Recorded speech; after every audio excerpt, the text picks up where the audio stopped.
New month, new topic for Get a Better Broadcast podcast and voice over voice. Hello, I'm Peter Stewart on Twitter. I'm Tweeter Stewart, TWWETERSTEWART. Follow me there and follow me here as well so you can get notified of every new episode every single day for the past 517 days.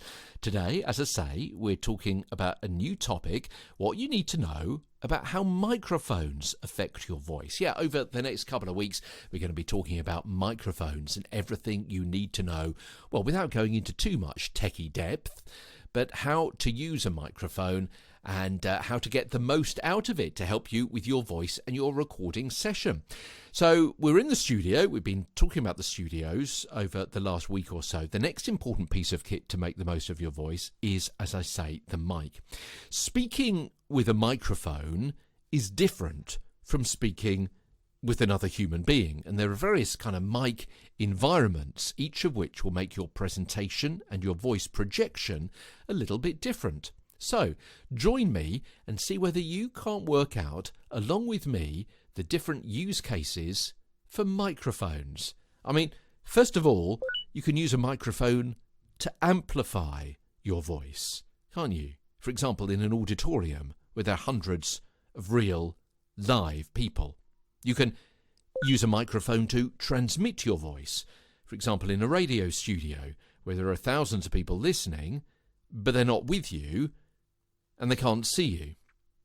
You can use a microphone to transmit your voice, for example, in a radio studio where there are thousands of people listening, but they are not with you and cannot see you, but where there are also people in the studio with you and you are talking to them as you might do as though you are not on air. Do you follow? So those last two, quite similar, but that second example that I've just mentioned, where you're talking to people listening at home, but perhaps while you're also talking with someone in the studio at the same time. What kind of voice are you using then? How are you using the microphone in that particular situation? Number 4, using a microphone to transmit your voice, for example, in a TV studio, where there are thousands of people watching who can see you and can see your body language as well. And that microphone technique in a TV studio is different from using it in a radio studio. So we'll be talking about that over the forthcoming episodes here. And also using a microphone to record your voice. For example, for a podcast like this one, which is a much more intimate experience because people tend to listen alone and with headphones on or earbuds in, directly rather than radio, which is consumed in a more communal setting like a kitchen or a car. Yeah? Think of the different ways people consume radio as opposed to a podcast. And also using a microphone to record your voice, for example, for a video where people can also see you and your body language as well.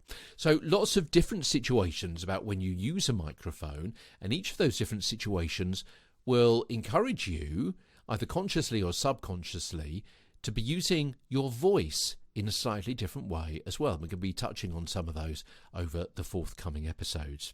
Now, as far as we're concerned with this series of podcasts, we need to be aware of how everything to do with mics can affect your voice, from their pickup patterns, the stands they sit on, how near or far away that microphone is from you, how you speak into them, and what you even wear when you're near them as well, of course, as the type of mic, which we'll look at tomorrow as Get a Better Broadcast podcast and voice over voice continues.